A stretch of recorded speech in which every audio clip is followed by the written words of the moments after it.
addressing fuel poverty by cutting fuel bills, creating up to 1 million new jobs in Britain, dramatically cutting emissions. And that agenda should be more than enough to get us started.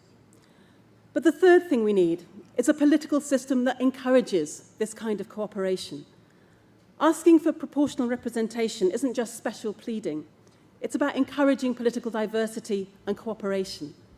And that's why, as part of a raft of democratic reforms, alongside the next general election, we should have a referendum on proportional representation which should be binding on any incoming government.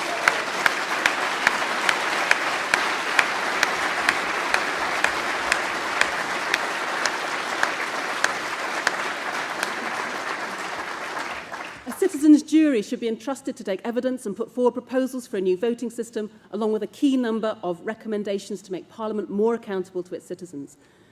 And the preparation for that needs to be done urgently, now, by this Parliament, because the kind of Tory administration we face otherwise will take us back to an unprecedented age of austerity, slashing public services, making savage cuts in social provisions, from which it could take decades to recover. In conclusion, then, it's clear New Labour has lost its way. One of the most damning indictments of this government has been that the gap between rich and poor is greater today than it has been since the 1960s.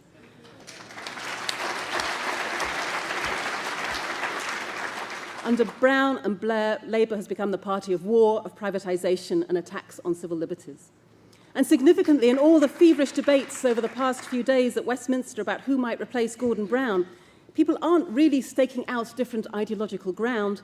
They're simply talking about reshuffling the pack, changing faces, not transforming policies. And that's why the work of Compass in setting out a truly broad-based, progressive alternative is really vital. And I do believe the Green Party has a role to play in that process. We need a politics of bold government, not incremental adjustment. We need a politics that is about setting the agenda, not feebly following the focus groups. We need a politics that connects emotionally with the public. We need a politics with passion. And there is plenty to be passionate about. Growing inequality and a climate crisis of such immediacy that if we don't radically reduce emissions in the next 10 years, then we could jeopardize the very livability of the planet. A new politics could not be more urgently needed, and I look forward to exploring with you how we might best create it.